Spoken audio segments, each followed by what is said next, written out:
오늘은 열왕기상 17장입니다. 17장.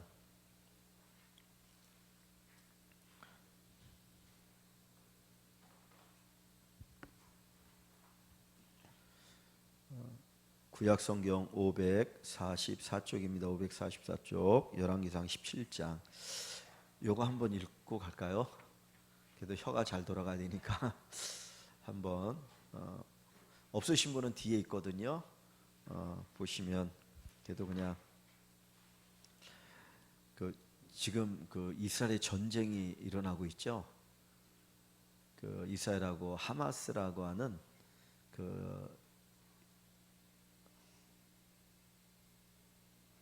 이슬람의 테러 조직, 군대 조직 같은 게 있는데 갑자기 이제 기습 공격을 해가지고 이렇게 이제 로켓도 쏘고 그랬는데 로켓에 의해서 죽은 사람은 그렇게 많지 거의 없다 그래요.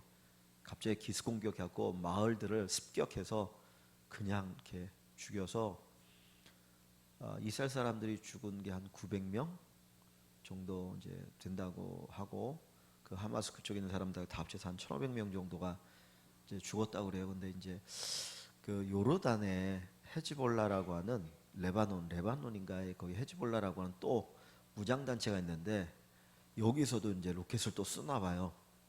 근데 이게 이제 거기에도 참전하게 되어지면은 이 전쟁이 엄청나게 큰 전쟁이 되어질 수 있거든요. 사실 러시아하고 지금 우크라이나라고 전쟁을 하는데 지지부진한데도 세계 경제가 휘청하거든요. 근데 이게 이제 거기에 또 이 전쟁을 하게 되면 이게 엄청나게 또 큰 전쟁이 돼서 세계가 휘청합니다. 그러니까 우리나라 경제뿐만 아니라 전 세계 경제가 또 휘청하게 되어지면 정말 살기 어렵거든요. 그러니까 옛날에는 아주 옛날에는 저쪽에서 전쟁하면 그냥 거기서 하는 거예요. 우리와 관계가 없어요.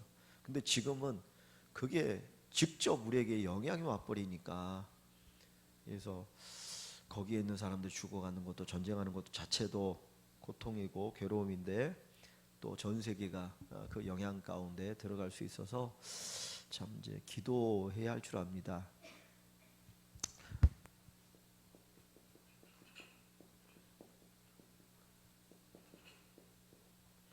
요한계시록에 보면 아마겟돈 전쟁이라는 게 있습니다. 그래서 이제 예수님께서 재림하기 전에 아마겟돈 전쟁에 있을 것이다라고 얘기하고 거기에 보면 2만만의 군사들이 전 세계 모여서 무기또라고 하는 곳에서 전쟁이 벌어진다 그러는데 이제 이스라엘에 이렇게 있으면은 여기가 갈멜산이 이렇게 톡 튀어나오면 여기가 있고 여기가 무기또라는 데가 있어요. 근데 여기가 넓은 좀 평원 이스라엘 평원 지대인데 여기에서 전쟁이 많이 이제 벌어졌습니다. 왜냐하면 길이 이렇게 내려오는 길이고 이렇게 올라가는 길이기 때문에 여기에서 전쟁이 많이 벌어져요.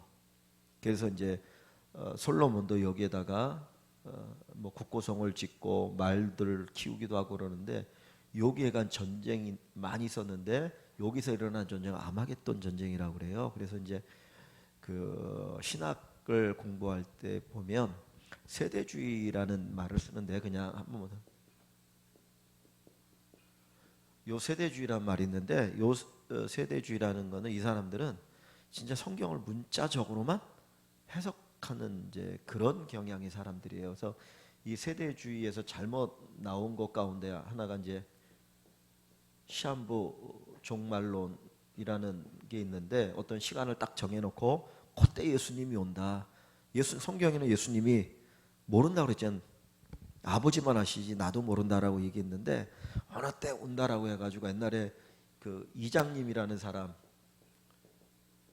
우리 권사님 기억나시는지 모르겠습니다. 이장님이라는 사람이 90 몇 년도인가 1992년도인가 언젠가 예수님 재림한다 그래가지고 다 흰옷 입고 어디로 모이라 막 이런 짓 하고 얼마 전에도 그런 짓들을 해요. 근데 여기 이제 시한부 종말론에서 나온 건데 거기에 요 세대주의라고 하는 좀 요런 신학에서 잘못되어진 이단파가 이제 나오는데 이쪽에서 왜냐면 세계 마지막 예수님이 오기 전에 제3차 전쟁이 날 건데 거기가 여기일 것이다라고 얘기를 하는 거예요. 그래갖고 여기 중동 자체가 이제 화약고잖아요. 이 이스라엘하고 중동의 아랍 아랍 쪽하고 유대 다 사실은 아브라함의 후손이죠. 여기는 아브라함의 이삭의 아들의 후손이 유대이고, 아랍 쪽은 이스마엘, 아브라함이 사라라고 하는 여종에게 낳은 그 후손이 이제 아랍 쪽이잖아요. 그래서 여기 이제 갈등이 있는 거거든요. 원래 요 이스라엘 사람들이 여기에 이제 하나님이 가나안 땅을 주셔서 여기에 살다가 AD 70년에 로마에서 멸망을 해가지고 뿔뿔이 막 흩어지게 돼요. 그래서 폴란드에도 많이 살고 전 세계 많이 살았는데 1948년도에 이제 막 세계 2차 대전 뭐 그것과 연결해가지고 영국이 이제 돈이 필요했어요. 전쟁을 하는데. 그런데 그 제가 이름이 이제 생각이 안 나는데 지금 그 이스라엘 이 유대 출신 가운데 돈 있는 사람한테 그 전쟁할 수 있는 돈을 이렇게 후원을 받습니다. 그러니까 전쟁을 해야 되니까. 그러면서 뭘 얘기하냐면 내가 대신에 이스라엘 나라를 세울 수 있는 땅을 우리가 주게 하겠다. 또 이쪽에 아랍 쪽한테도 또 이제 영국에서 뭐 하는 것도 있어요. 그러니까 믿으면 안 돼요. 세계는, 세상은 믿을 놈이 없어요. 이 유대도 이렇게 유대인들한테도 돈을 받고 또 이쪽에는 이쪽 나름대로 뭔 얘기를 하면서 했다가 나중에 이제 1948년도에 여기를 이스라엘 사람들에게 주는 거예요.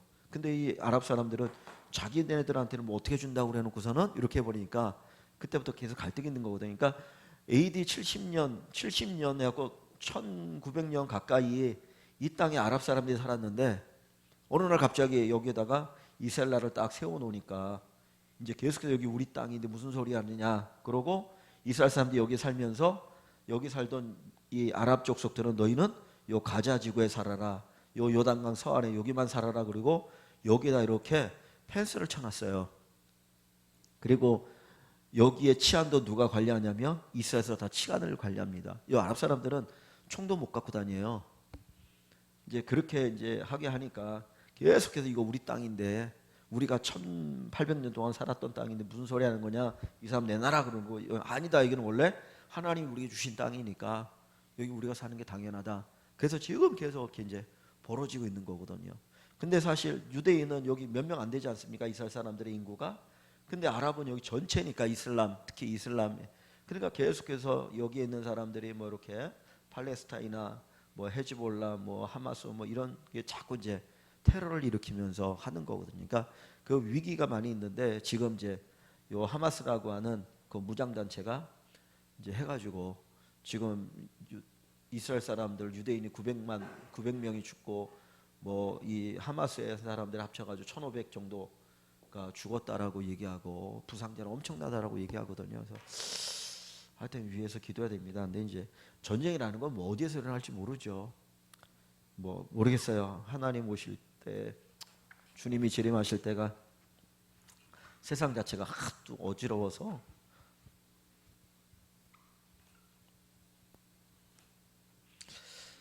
자, 이거 한번 읽어보겠습니다. 다시 남유다 왕조 왕들의 이름을 한번 그냥 그래도 조금 우리 입에 익숙해져야 들을 때 내가 들어본 이름이구나 알 수 있으니까요.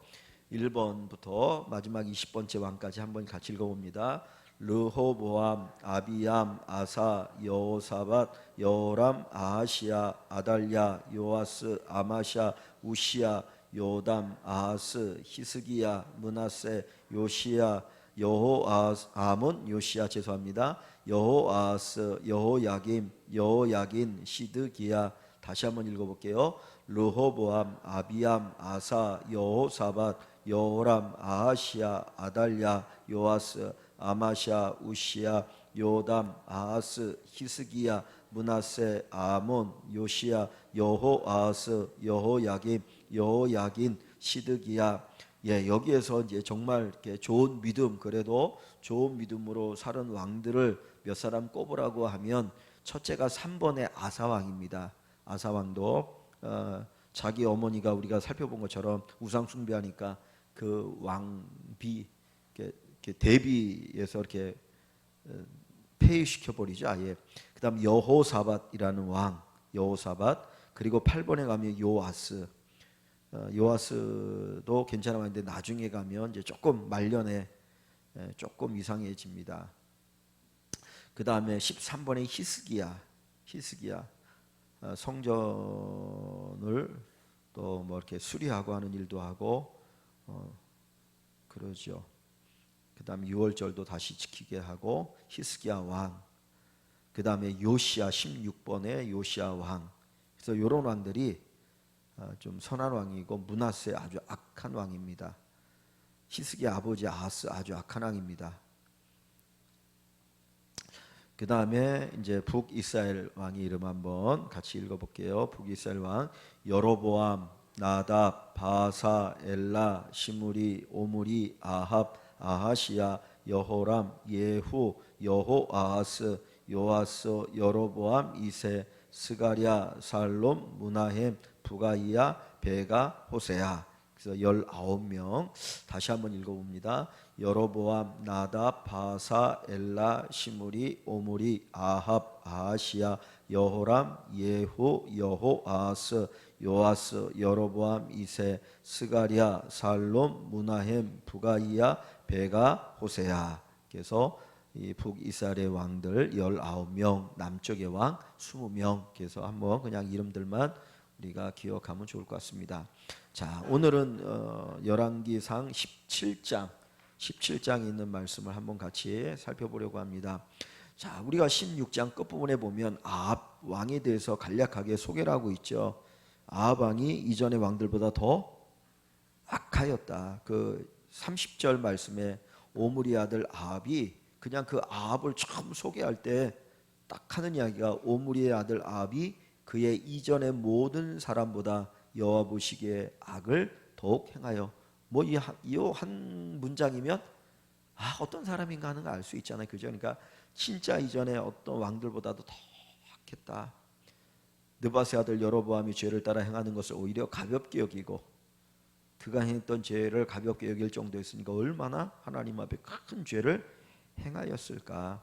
그래서 33절 말씀에 보면 또 아세라상을 만들었으니 그는 그 이전에 이스라엘의 모든 왕보다 심히 이스라엘 하나님 여호와를 노하시게 하였더라. 그래서 요 이야기를 통해서 아합이라는 사람이 이렇게 악하구나 그러면 이 악한 시대에 하나님은 또 어떻게 역사하시는가 한번 우리 17장에서 한번 살펴보도록 하겠습니다.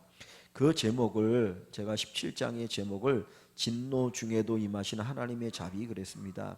이 아합 왕이 이렇게 악하니까 왕만 악한 게 아니고 백성들도 함께 악해지잖아요. 그렇게 악하고 우상 숭배에 빠질 때 하나님이 진노를 내리시는데 그 진노 가운데서도 하나님 베푸시는 자비가 있더라. 이게 이제 17장에서 우리가 볼 수 있다라는 겁니다. 자, 1번의 질문 한번 볼게요. 엘리야 선지자, 엘리야라는 선지자가 이제 나옵니다. 엘리야 선지자가 아합 왕에게 선포한 말씀은 무엇입니까? 자, 엘리야라고 하는 선지자가 갑자기 이제 출연하게 되어지는데 이 엘리야 선지자가 어떤 사람이고 뭐라고 이야기하는지 한번 봅니다. 먼저 17장 1절 한번 같이 읽어볼게요. 1절을 같이 읽어보겠습니다.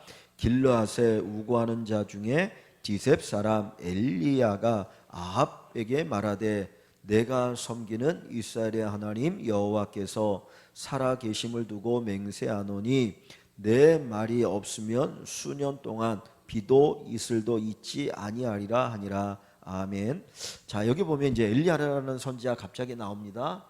근데 이 엘리야 선지자가 어디에 사는 사람이에요? 길르앗이라고 하는 데 사는 사람이고 디셉 사람이겠습니다. 고향이 디셉이라는 거예요. 이스라엘 땅이 이제 이렇게 있으면 여기가 요단강이죠. 이게 갈릴리 호수고 사회고 그러면 여기를 그냥 가나안 땅이라고 얘기합니다. 이스라엘 사람들 사는 주로 따는 얘기고 요 동편 쪽에 이제 두 지파 반이 살았잖아요. 여기를 갖다가 여기 요 가운데를 길르앗이라고 이야기해요.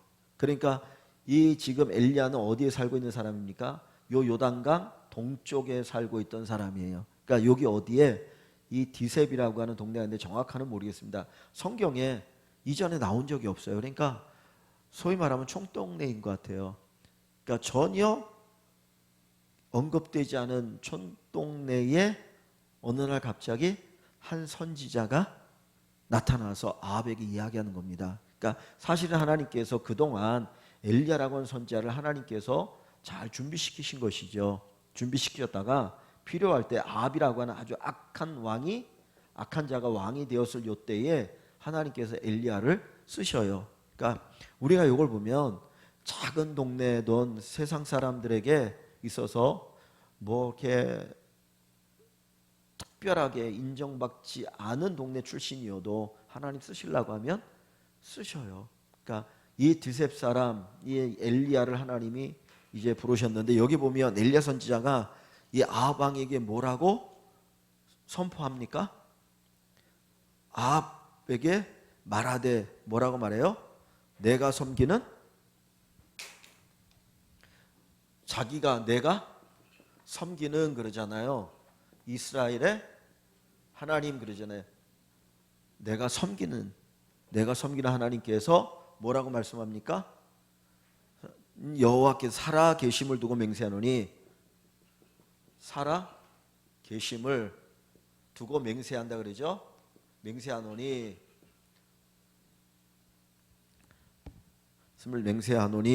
지금 보면 요걸 보시면은 자 보세요. 내가 섬기는 이스라엘의 하나님의 살아계심을 두고 맹세하노니 그 얘기 뭡니까? 하나님이 살아계시다라는 걸 얘기하는 거잖아요. 내가 섬기는 하나님은 살아계시다. 이게 이제 중요한데 왜냐하면 그 뒤에 보세요. 뭘 얘기합니까? 내 말이 없으면 누구의 말이 없으면 엘리야 내 말이 없으면 내가 말이 없으면 그 말이 없는 동안은 수년 동안 비도 이슬도 있지 아니하리라 했어요. 저는 이 말을 선포하는 엘리야가 대단한 것 같아요. 그죠? 수년 동안 비가 없으리라. 몇 개월 동안은 비가 없다. 그거는 있을 수 있잖아요. 잠깐이면. 근데 수년이니까. 근데 우리가 성경을 열왕기상 뒤에 보면 3년 6개월 동안 비가 안 오거든요. 근데 엘리야 선지자가 선포하는 게 내가 말하기 전에는 몇 년 동안 비가 오지 않을 것이다. 그거를 검증하는 기간이 길잖아요. 잠깐이야 우연히 비가 안 올 수 있지만 수년 동안 비가 안 온다라고 하는 거는 자기가 선포한 말이 검증되는 것이 정말 어려운 거거든요. 그러니까 어떤 우연히 이루어질 수 있는 게 아니고 진짜 철저하게 하나님이 하지 않으면은 일어날 수 없는 일을 선포하는 거예요. 그래서 요 몇 년입니까? 3년 6개월이라는 긴 기간 동안 비가 안 오는데 이스라엘에는 가을부터 시작해가지고 가을에서 봄 요때가 우기예요. 요때 비가 옵니다. 요 가을에 비가 좀 많이 오고 좀 비가 오다가 봄 이제 추수하기 전에 비가 좀 많이 오고 그 다음에 이제 나머지 기간에 비가 안 오니까 그때는 뭘로 살아가냐면 이슬이 내려야 돼요. 그래서 요 갈릴리 호수 위에 있는 헬몬산에서 이렇게 바람에 의해서 거기에서 이제 이렇게 이슬이 쭉 넘어오면 그 수증기로 해서 이슬이 내리는데 요 이슬 비가 안 올 때는 이슬을 통해서 풀들이 자라고 또 비로 자라는데 비와 이슬이 없으면 결국은 가뭄이 되는 거잖아요.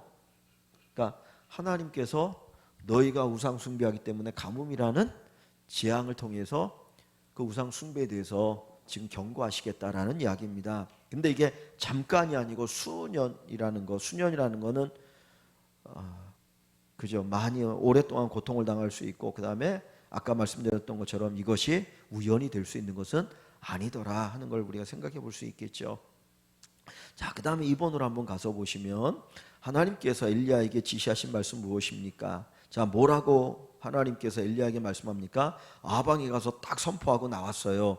그랬더니 하나님이 엘리야에게 이렇게 얘기하셔요. 뭐라고 말하냐면 여기 3절 한번 볼게요. 너는 여기서 떠나 동쪽으로 가서 요단 앞 그리 시냇가에 숨고 그랬어요. 그리 시냇가에 숨고 요단 앞 요단강이 이렇게 이제 흐르면 그 요단강에 있는 작은 이렇게 시내들이 이렇게 있거든요. 그 중에 하나 그리 시냇가에 여기에 머물러 있으라는 겁니다. 숨어 있고 거기에 숨어서 있으면 그 시냇물을 마시라.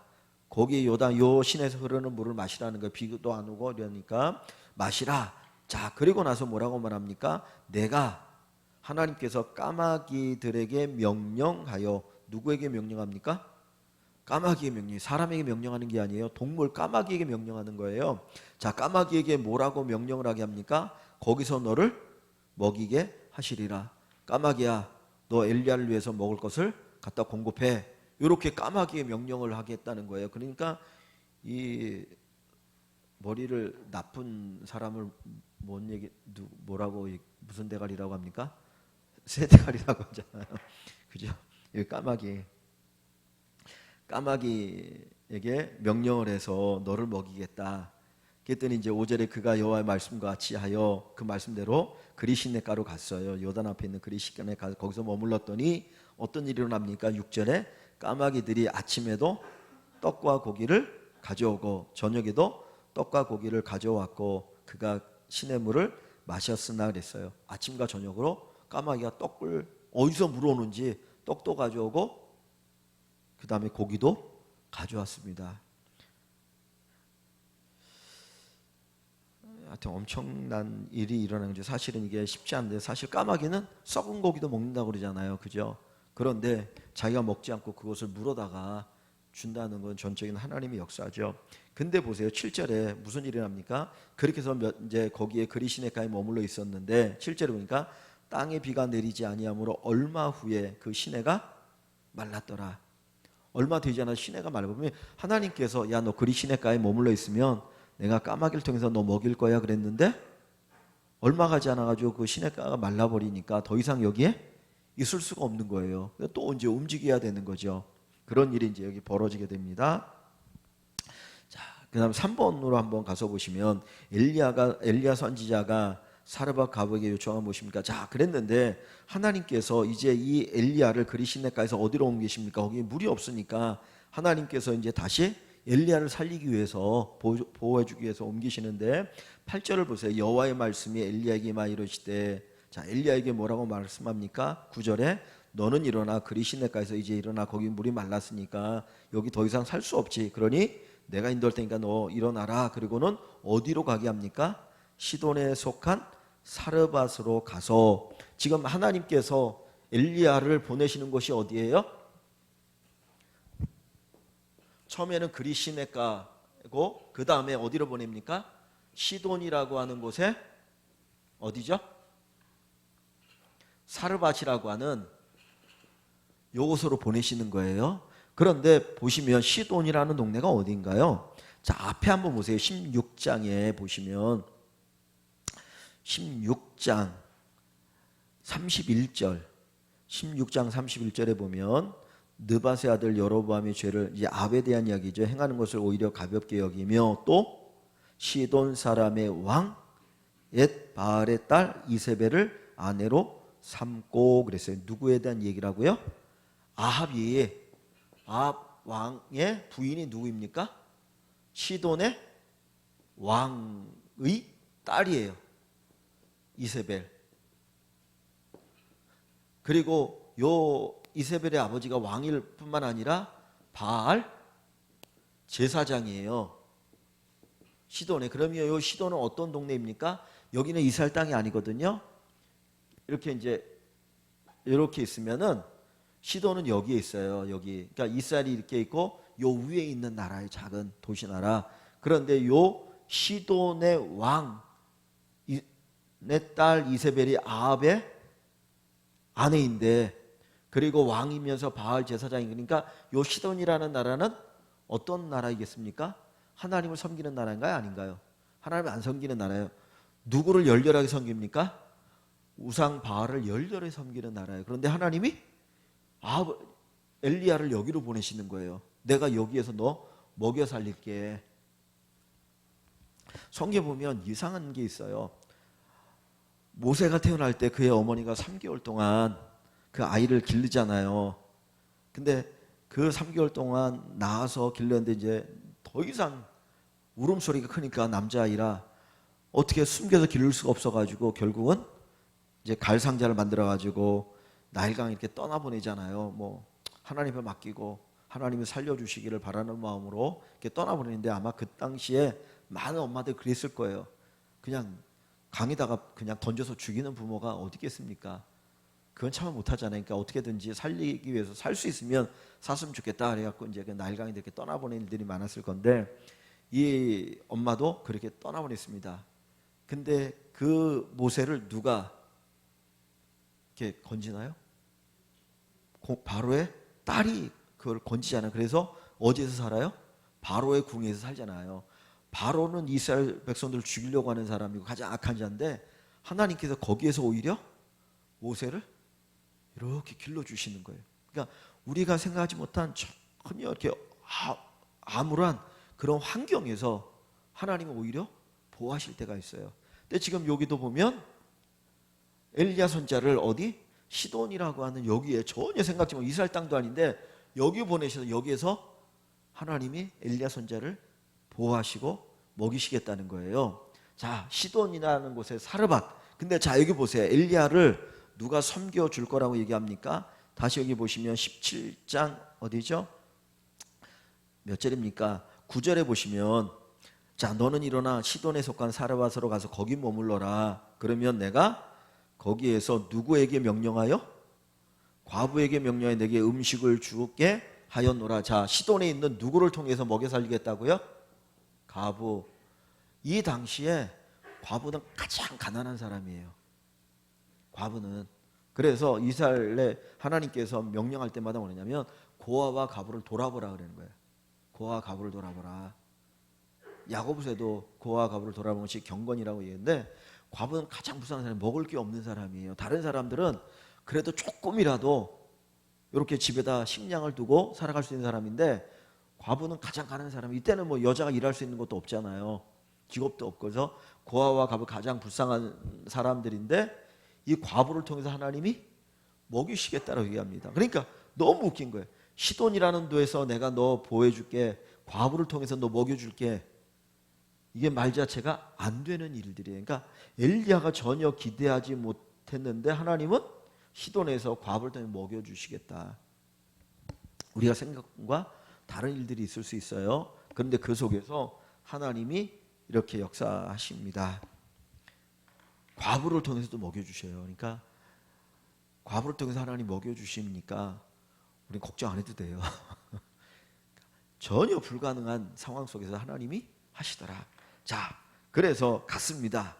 자, 갔더니 10절 말씀을 보면 그가 일어나 사르밧으로 갔어요. 하나님 말씀을 따라서 이제 갑니다. 사르밧에 가서 성문에 이를 때 이제 그 성 안으로 들어가려고 하는데 한 과부를 거기서 딱 만납니다. 근데 그 과부가 그곳에서 나뭇가지를 줍고 있어요. 나뭇가지를 집에 뗄감이 없으니까 이렇게 뭐 떨어져 있는 뭐 이런 나뭇가지를 주워다가 그거 가지고 불을 지피려고 하는 거죠. 나뭇가지를 줍는지라 이에 불렀어요. 여보시오, 일로 와 보십시오. 처음에 이 여자가 그랬겠죠. 아니 당신은 보니까 우리나라 사람도 아닌데 어찌 감히 아녀자를 부르십니까? 뭔지 이러면서 경계했을 수도 있겠죠. 그런 과정들이 인하면서 이 엘리야가 뭐라고 말합니까? 그릇에 물을 조금 내게 가져다가 내가 마시게 하라. 물을 좀 가져다가 마시게 하라. 지금 이 엘리야 선지자가 요런 요청을 하는 게 쉬운 건가요? 어려운 건가요? 어려운 거잖아요. 왜 어려운 때인가요? 가뭄이 들었잖아요. 그래서 물이 없잖아요. 그러니까 이 여자도 물을 기르려면 정말 수고를 많이 하고 물이 아주 귀한데 물을 좀 달라는 거예요. 그것도 외간 남자가, 모르는 남자가. 그러니까 우리가 그 요한복음에 보면 수가성에서 예수님께서 뭐 물을 좀 달라 그런 얘기를 하시잖아요.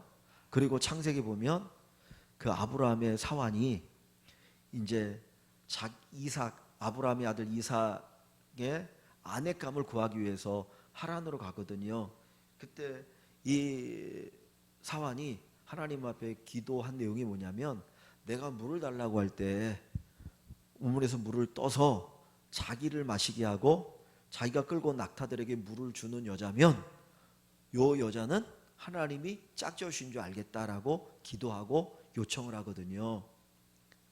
근데 왜 그러냐면 낙타가 물을 엄청나게 마셔요. 근데 여기 우물까지만 물을 그냥 쉽게 이렇게 해서 구할 수 있는 게 아니고 내려가야 돼요. 계단을 한참. 그러니까 내려가서 끌고 그거를 물을 떠가지고 올라와가지고 먹이고 해야 되는데 낙타가 몇 마리가 왔는지 모르거든요. 그런데 그걸 먹이려면 엄청나게 수고를 해야 됩니다. 근데 생파 모르는 남자가 물 달라고 하는데 물 마십시오. 그러고 내가 물을 한 컵 줄 수는 있어요. 그런데 뭐 요청하지도 않았는데 그 낙타가 목말라는 거를 보고 제가 이 낙타에게도 물을 줄까요? 이거는 이 여자가 배려심이 대단한 여자인 거예요. 그래서 이 아브라함의 이 종이 아주 지혜로우니까 하나님 앞에 그렇게 기도한 거예요.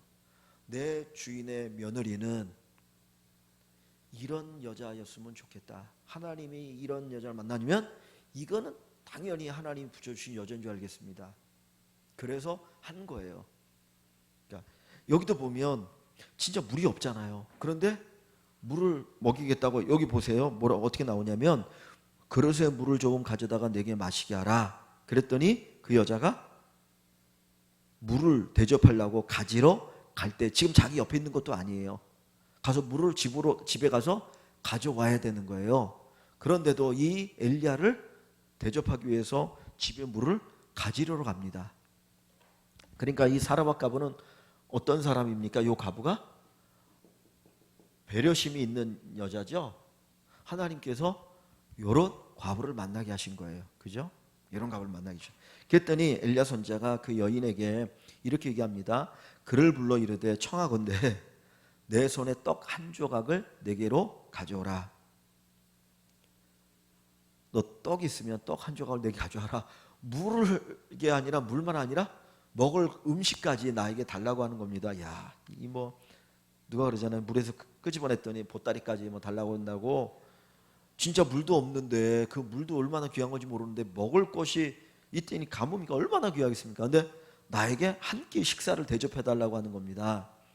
그러니까 엘리야가 뭐라고 얘기하나요? 12절에 그가 이르되 당신의 하나님 여호와께서 살아 계심을 두고 맹세하노니. 자, 이 여인이 얘기하는 거예요. 이 여인이 이르되 뭐라고 말하니까 당신의 하나님 여호와께서 살아 계심을 두고 맹세하노니. 요 말을 보면 지금 엘리야가 누구를 믿는다는 것을 이 여자가 알고 있습니까? 하나님 믿는다는 거죠. 그러니까 아마 대화를 했던 것 같아요. 그죠? 나는 하나님을 믿는 사람입니다. 나는 저 유다 땅에서 왔는데, 쭉 얘기하고 대화가 이제 앞에 있었던 건데 생략이 된 거예요. 그래서 하나님께서 나를 여기 보내 내가 여기까지 왔다. 뭐 그런 얘기 쭉 했겠죠. 그 상황 속에서 이 여인이 하는 얘기가 내가 당신의 하나님 여호와의 살아계심을 두고 맹세하겠다라고 얘기를 하는 거예요. 그러면서 하는 이야기가 뭡니까? 나는 떡이 없습니다.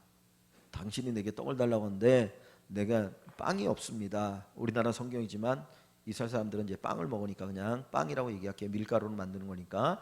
떡이 없고 다만 통에 갈은 한 가루 한 움큼과 그 다음에 병에 기름 조금뿐이라. 조금 있다는 거야. 지금 양식이 조금 남았는데, 자, 이게 어느 정도냐면 내가 나뭇가지 둘을 주워다가, 둘이라고 써 있죠. 그죠? 나뭇가지 둘을 주워다가 나와 내 아들을 위하여 음식을 만들어 먹고 그 후에는 죽으리라. 그러니까 결국 지금 집에 있는 그 양식 조금이 얼마만큼인 거예요? 겨우 자기하고 자기 아이하고 두 사람이 한 끼 먹을 정도의 양식만 남아있다는 거예요. 왜냐하면 나뭇가지 둘을 주워다가 만든다고 하니까 조금이라는 거잖아요. 그러니까 이제 이거 하나밖에 없다. 우리 먹을 거 한 끼. 그 이야기를 이렇게 풀어 얘기하고 있죠. 그러면 우리 같으면 어떻게 됩니까? 아, 그래, 알겠습니다. 제가 말을 잘못했네요. 그냥 알아서 먹으십시오. 그렇게 얘기해야 되잖아요. 근데 엘리야가 뭐라고 하니까 엘리야가 그 얘기를 해. 두려워하지 말고 가서 내 말대로 하거니와 나를 위해서 떡을 만들어 달라는 거죠. 나를 위해서 떡을 만들어 달라, 그 얘기하는 거죠. 내 말대로 하거니와 먼저 그것으로 나를 위하여 작은 떡 한 개를 만들어 내게로 가져오고 그 후에 너와 내 아들을 위하여 만들라. 지금 한 끼 식사할 것밖에 없는데 먼저 엘리야 자기를 위해서 떡을 만들어서 대접해주고 그 후에 너를 위해서 만들어 먹어라. 가능한가요? 불가능하잖아요. 그지? 거의 불가능하죠. 그런데도 불구하고 엘리야가 이렇게 얘기해요. 그러니까 겉으로 보면 엘리야는 매정한 사람이에요. 그죠? 무자비한 사람이에요. 마지막 한 끼 남은 거 그거 먹고 만들어서 먹고 이제 죽어야지, 이렇게 가난한 사람인데 나를 위해서 먼저 먹을 것을 만들어 주라는 겁니다. 겉으로 보면 아주 무정하고 매정하고 무자비한 사람이에요. 그런데 한번 그걸 뒤집어 보면 엘리야가 이 얘기를 하는 이유는 뭡니까? 뭘까요? 왜 그럴까요? 하나님께서 이 여인이 나를 대접하면 하나님께서 나를 계속 먹여 살리실 뿐만 아니라 이 여인도 공급해 주실 것이라는 그 믿음의 고백이 있는 거잖아요. 그죠? 왜냐하면 여기 뒷부분에 하나님께서 사르밧에 있는 과부를 통해서 너 먹여 살려주겠다 그랬잖아요. 그러니까 그 이야기는 하나님께서 이 여자도 먹여 살리실 것이다라는 믿음이 있는 거예요. 그러니까 나에게 대접하라는 거예요. 또 어떻게 보면 되게 매정하고 무자비한 이야기 같지만은 사실은 이 과부를 생각하고 배려하는 마음에서 야, 이 여인이 내가 물을 달라고 하니까 그 물을 가지고 집으로 가려고 하는 그 배려하는 마음을 볼 때 진짜 이 여자가 하나님이 예비하신 여자구나. 그러니 내가 이 여자를 돌봐주는 모습을 하는 거죠. 자, 그럼 보세요. 그 후에 나와 내 아들을 위하여 만들라 해서 먼저는 나를 대접하고 그 다음에 너와 내 아들을 위하여 떡을 만들어 먹어라고 이야기하죠. 그러니까 무엇이 먼저고 무엇이 후인지 나오죠. 그 후에는 먹으라 그랬어요. 죽으리라는데 먹으라. 자, 여기 보세요. 12절의 끝부분에 보면 이 여인이 하는 이야기는 나와 내 아들을 위하여 음식을 만들어 먹고 그 후에는 어떻게 해요? 죽으리라. 만들어 먹고 죽으리라. 그 후에는 죽으리라. 그런데 13절에 엘리야는 뭐라고 말하냐면 엘리야가 그에게 이르되 두려워하지 말고 가서 내 말대로 하려니와 먼저 그것으로 나를 위하여 작은 떡을 만들어 내게로 가져오고 먼저 거기다 동그라미 한번 쳐보세요. 먼저 그 다음에 뒷부분에 그 후에가 나오죠. 그 후에 동그라미 쳐보세요. 그 후에 너와 내 아들을 위하여 만들라. 자, 먼저 그 다음에 그 후에 앞부분에 12절에 그 후에는 어떤 일이 일어나게 예고되어 있어요? 죽음이에요. 그죠? 그 후에는 죽으리라. 자기를 위해서 먼저 만들어 먹으면 자기를 위해서 먼저 만들어 먹고 나면 그 후에는 어떤 결과? 죽음밖에 없어요. 그런데 여기 13절에는 먼저 엘리야의 말대로 하여서 먼저 엘리야를 위하여 대접을 하고 나면 그 후에는 어떻게 돼요? 먹을 수 있는 길이 있는 거예요. 먼저와 그 후에. 그러니까 우리가 여기 보시면은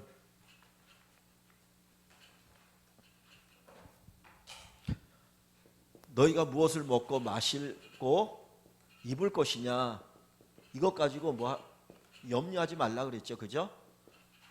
산상분에서 너희가 무엇을 먹을까 무엇을 마실까 무엇을 입을까 염려하지 말라.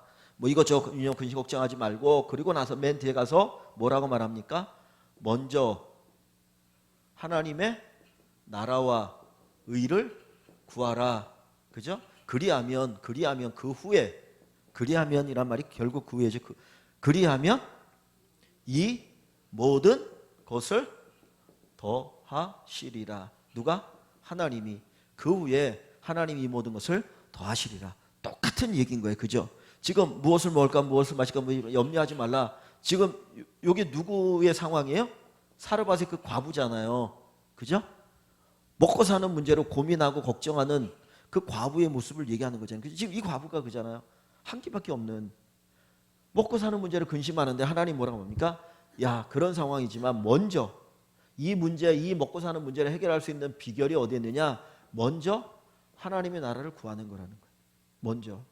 그러면 그 후에 하나님이 그 후에 이 모든 것 이거 다 너에게 더해 주실 거야. 그러니까 우리가 가지고 있는 이 문제를 해결하는 방법은 결국은 뭡니까?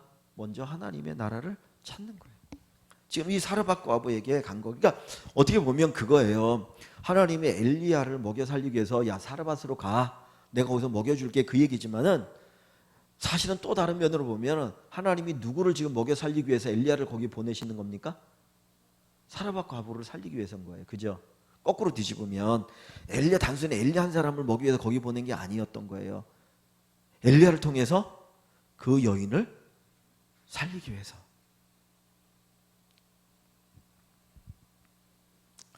자, 그래서 여기 15절에 보니까 그가 가서 그 여인이 가서 그녀가 가서 엘리야의 말대로 하였더니 거기다 한번 이렇게 또 표시해 보시면 엘리야의 말대로 하였더니 하나님의 말씀대로 하였더니 어떻게 합니까?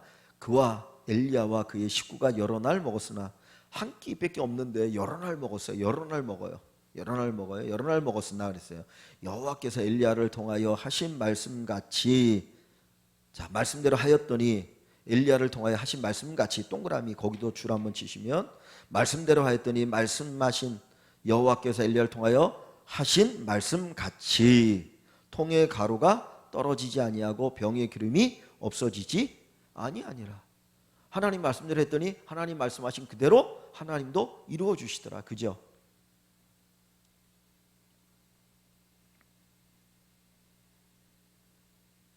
그러니까 여기 보니까 엘리야를 먹이시기도 하지만 하나님께서 이 엘리야를 대접할 그 배려심 있는 그 사라밧 과부를 살리기 위함이었구나.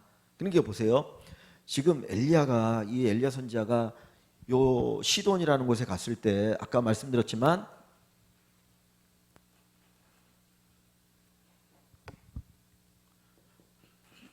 지금 엘리야가 요 시돈에 갔는데 이 시돈은 바알 숭배가 가득한 곳이라고 그랬잖아요. 왜냐하면 지금 바알을 숭배하는 제사장이 이 시돈의 뭡니까?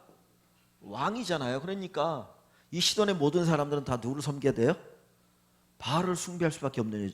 그러면 이 여자도, 이 과부도 사실은 누구를 섬기는 사람이에요? 바알을 섬기는 여자잖아요. 그죠? 일반적으로. 그런데 나중에 이 엘리야 선지자를 만났더니 이 과부가 엘리야를 가리켜 뭐라고 하니까 당신이 섬기는 하나님에 대한 얘기 쭉 하잖아요. 그러면서 하나님의 사람이에요. 이렇게 보면 지금 이 만남 속에서 이 과부가 엘리야를 통해서 뭘 받은 겁니까? 전도를 받은 거죠. 전도를 받고 하나님께서 이 여인을 어떻게 하시는 겁니까? 살리시는 거잖아요. 그러니까 바알을 숭배하던 자도 하나님께 돌아오면 하나님이 어떻게 하시는 거예요? 살려주시는 거예요. 바알이 풍요의 신이지만은 하나님께서 가뭄을 내리니까, 비를 내리지 않으니까 이 바알을 섬기는 이 땅에도 가뭄이 가득해서 사람이 살 수 없는 거예요. 그런데 그 죽어가는 가운데도 누구든지 이 정말 자기의 힘으로 먹고 살 수 없는 가장 가난한 과부조차도 복음을 듣고 하나님을 믿을 때 하나님이 사는 길을 열어주시더라. 이게 결국은 이 이야기잖아요. 그죠? 그러니까 단순히 엘리야 한 사람을 먹여 살린 것이 아니라 그 바알 숭배하는 그 땅에 하나님 복음을 전하시는 사건이 여기 있습니다. 그래서 여기 보시니까 말씀대로 하였더니 엘리야를 통하여 하신 말씀같이 하나님께서 그 집에 떨어지지 아니하고 없어지지 아니하였더라. 이게 뭡니까? 그냥 풍성하게 채워주셨다, 그 얘기를 하는 거죠. 그러면 저는 그런 생각이 들어요. 지금 보면 이 과부에게 주변에 또 사람들이 있으니까 이 과부를 통해서도 하나님이 또 주변 사람들을 먹여주시지 않겠습니까? 왜 그런 생각을 할 수 있냐면 이 과부가 어떤 사람이야? 성품이? 아까 얘기했던 배려심 있는 사람이잖아요. 엘리야 처음 봤는데도 불구하고 엘리야와 대화를 나누고 하며 그러면서 엘리야를 위해서 물을 떠다 주려고 하고 하는 거면 배려심 있는 사람이거든요. 그러면 이 과부가 자기 혼자 먹고 살았겠습니까? 할 수 있는 대로 같이 또 나눠주려고 했겠죠. 그러니까 이 엘리야 한 사람을 통해서 전도받은 이 한 여인이 있었고 이 여인을 통해서 또 주변에 여러 사람들이 또 사는 역사 있는 거죠. 복음을 듣는. 그러니까 이 이스라엘 사람들이, 이스라엘 하나님의 백성들이 복음을 거부하니까 하나님이 한쪽으로는 이 시돈에 있는 이들에게 하나님께서 또 복음을 전하게 하시는 또 역사도 있고 여기에서 진짜 하나님의 능력을 체험하게 되는 거죠. 그 다음에 이제 보시면은 이 뒤에는 계속 할까요? 다음 주에 할까요? 예? 계속해요? 예. 자. 자, 여기 보시면 이제 17절 몇 번이면 사르밧 가보는 갑자기 아들이 죽자 어떻게 합니까? 자 보세요. 2일 후에 그랬어요. 이 사르밧 가보는 다른 사람 다 불행한데 이 여자는 지금 행복해요. 그죠? 다른 사람들은 다 먹는 것 때문에 어려움 당하고 가뭄에 어려움 당하는데 엘리야 선지자를 만나고 하나님 복을 받아가지고 집에 먹을 거리가 풍성해잖아요. 뭐 퍼도 끝없이 나오니까 가루가, 그리고 기름도 계속 나오니까 이 여자는 걱정이 없는 거예요. 야, 내가 엘리야 선지자를 만나길 잘했구나. 내가 엘리야 선지자를 통해서 하나님의 말씀대로 내가 한 게 정말 잘했구나. 그래 너무 행복한 겁니다. 그런데 그게 끝이 아니었어요. 17절에 보면 2일 후에 그랬어요. 2일 후에 이렇게 행복하게 하루하루 살아가는데 갑자기 어느 날 무슨 일이 일어납니까? 그 집 주인 되는 여인의 아들이 병들의 증세가 심히 위중하다가 숨이 끊어진지라 했어요. 이 과부에게 있어서 아들이 하나 있거든요. 그런데 그 아들이 갑자기 어떻게 했습니까? 병이 들었어요. 근데 그 병세가 심히 위중하다가 얼마 안 돼서 그냥 죽어버린 거예요. 그러니까 지금 막 행복하게, 야 정말 하나님이 내게 복을 주시는구나. 내가 바알이 아니라 하나님 섬기길 잘했네. 그리고 막 기뻐하고 행복해하는데 갑자기 집안에 우환이 생겨버린 겁니다. 근데 그 우환이 어느 정도예요? 아들이 갑자기 시름시름 앓더니 손수 쓸데 없이 병들어 죽어버렸어요. 와, 얼마나 큰 불행입니까? 그러니까 우리가 예수를 믿을 때도 이런 일이 있을 수 있다는 거예요. 예? 이 부분 많은 사람들이 여기서 낙심을 하는 경우가 많거든요. 예, 그래서 아니 내가 예수 잘 믿었는데 여태까지 행복했는데 왜 이게 뭐야? 그러면서 팍 낙심할 수 있습니다. 그런데 보세요. 자, 이 여인이 어떻게 합니까? 여인이 누구에게 찾아가요? 엘리야에게 이르되 누구를 찾아가면 엘리야를 찾아갑니다. 자기 아들이 죽었을 때. 자, 그 엘리야를 뭘로 부르고 있습니까? 하나님의 사람이요, 하나님의 사람이요, 하나님의 사람이요 라고 부르고 있어요. 하나님의 사람 부르고 있습니다. 당신이 나와 더불어 무슨 상관이 있기로 내 죄를 생각나게 하고 또 내 아들을 죽게 하려고 내게 오셨나이까.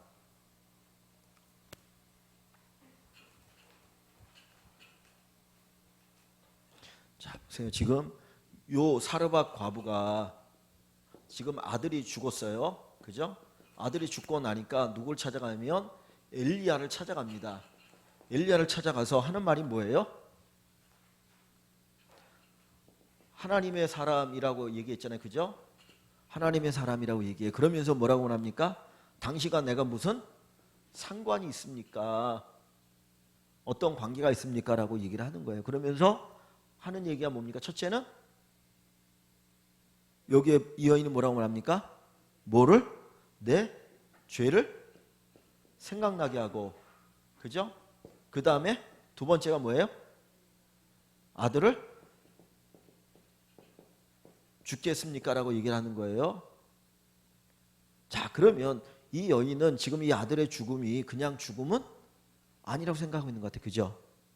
그냥 아들이 죽은 게 아니고 뭔가 때문에 죽었다고 그랬는데 지금 이 여인은 아들이 왜 죽었다고 생각하는 거예요?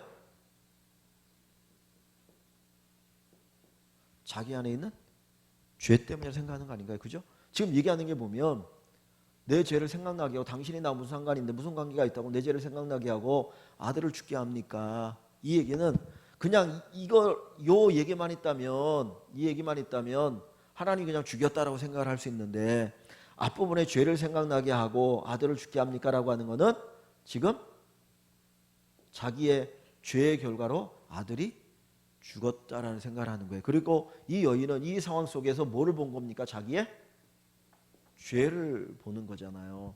그러니까 어떤 어려움이 닥쳤을 때 자기 아들이 죽는 것만큼 이 여인을 고통스럽게 하는 게 어디 있겠습니까? 오직 하나인데. 근데 그 고통을 당할 때 이 여인은 뭘 봤냐면 자기의 죄를 본 거예요. 그죠? 자기의 죄, 내 죄. 그리고 그 죄의 결과가 죽음이라는 거예요. 그래서 이 여인이 누구를 찾아온 겁니까? 엘리야를 찾아오는 거잖아요. 하나님의 사람. 이 죄 때문에 죽었습니다. 당신이 어떻게 해결해 주십시오라고 하기 위해서 온 거잖아요. 그죠?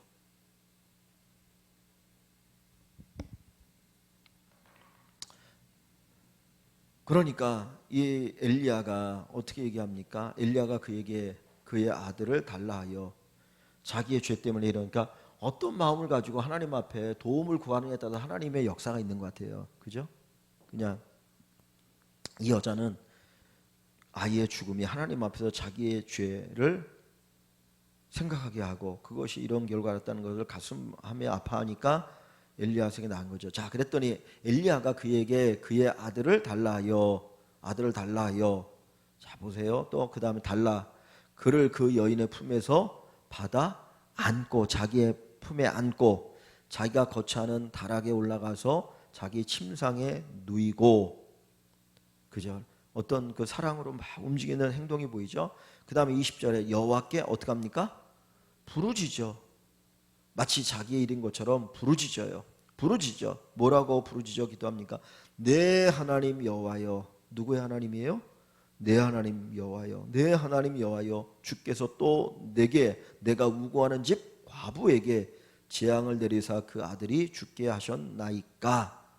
하나님 죽게 하셨나이까? 라고 질문을 던지는 걸 얘기합니다.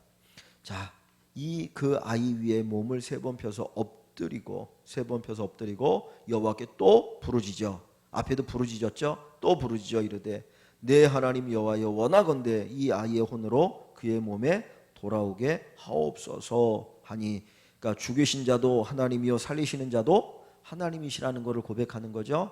20절과 21절 얘기 그 기도 속에서 그랬더니 22절에 여호와께서 엘리야의 소리를 어떻게 해요? 들으시고 엘리야의 기도 소리를 들으시고 하나님이 우리의 기도를 들으시고 그 아이의 혼이 몸으로 돌아오고 살아난지라. 하나님 들으신 거 어떻게 합니까? 죽은 아이가 살아났어요. 엄청난 기적이 일어났죠. 뭐 통에 이 가루가 계속 밀가루가 차는 것보다 병에 기름이 계속 전 기적처럼 차는 것보다 죽은 자가 살아나는 게 더 큰 기적 아닙니까? 이 엄청난 기적을 이 여인이 또 경험하게 됩니다. 자, 그리고 엘리야가 그 아이를 안고 다락에서 방으로 내려가서 그의 어머니에게 줍니다. 그러면서 이르되 보라 내 아들이 살아났니라. 죽었던 내 아들이 살아났니라. 이 여인은 분명히 자기 아이가 죽은 걸 알잖아요. 그런데 다시 그 아이가 살아난 엄청난 기적을 경험합니다. 자, 그리고 나서 뭐라고 말합니까? 24절에 보면 여인이 엘리야에게 이르되, 자, 이 기적을 경험하고 나서 뭐라고 말해요? 내가 이제야 당신은 하나님의 사람이시오. 당신의 입에 있는 여호와의 말씀이 진실한 줄 아노라. 사실은 그럼 뭡니까? 이제까지 하나님의 기적을 이 여인이 경험하고 살았어요. 그죠? 매일같이 딱 이렇게 통을 열면 밀가루가 분명히 내가 이렇게 그릇으로 퍼가지고 분명히 줄어들었는데 그 다음날 돼 보면 또 이렇게 차 있잖아요. 그 기적을 매일매일 경험하지만 사실은 이 여인은 진짜 하나님을 100% 믿었느냐? 안 믿은 거예요. 그죠? 안 믿었던 거예요. 그러다가 이 아이가 죽고 나니까 그때 이해 아마 온 것 같아요. 그러니까 어떻게 보면 이 여인이 죄를 생각나게 하고라는 말은 어떻게 보면은 지금 요 24절 말씀을 연결해 보면 하나님에 대한 온전한 믿음이 없는 것일 수 있어요. 그죠? 하나님에 대해서 온전히 믿지 않은 것이 자기의 죄라고 인정하는 부분일 수 있는 것 같아요. 여기 보면 자, 그러니까 이 여인이 그잖아요. 이제 당신은 하나님의 사람이시오. 근데 앞부분에 보면 이 여인이 엘리야에게 뭐라고 말했습니까? 18절에 여인이 엘리야에게 이르되 하나님의 사람이여 불렀잖아요.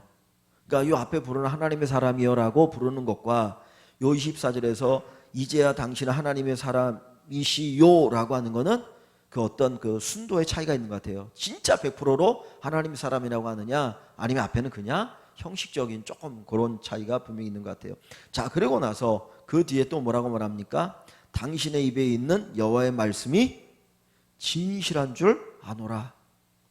하나님의 당신의 입을 통해서 나온 말씀이 진실인 줄 아노라. 그러니까 지금 이 엘리야를 통해서 하나님이 분명히 이 여인에게 수많은 말씀들을 전했을 거예요. 이 가문과 연결해서. 근데 이 여인이 100% 그걸 믿은 겁니까? 안 믿은 겁니까? 못 믿은 거예요. 안 믿은 거예요. 뭐 우리 집에 기적이 일어나도 나고 해도 어떻게 비가 안 온다고 이게 하나님께서 비 내리지 말라고 그랬다고 해서 비가 뭐 이렇게 안 오겠어? 그거 못 믿은 거잖아요. 그런데 하나님이 어떻게 해요? 믿게 하시는 거죠. 이 일을 통해서 야 이거 진짜 하나님의 하시는 일이구나. 그리고 믿게 되는 겁니다. 그러니까 이 과정이 결국은 이 여인에게 뭘 주는 과정입니까? 믿음을 지금 주는 과정이잖아요. 그러니까 이스라엘이 하나님을 떠났어요. 안 믿어요. 그러니까 사르밧에 있는 한 과부에게 하나님께서 하나님이 살아계신다는 걸 믿게 하는 과정으로 여기 보여주시는 것을 볼 수가 있어요.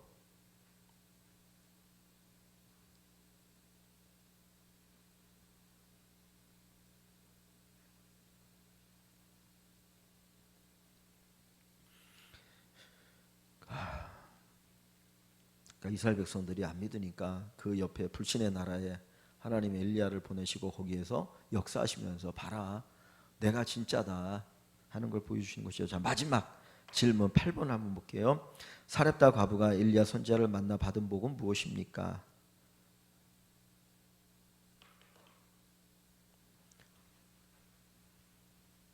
자, 사렙다 과부가 엘리야를 만나서 받은 복이 뭐예요?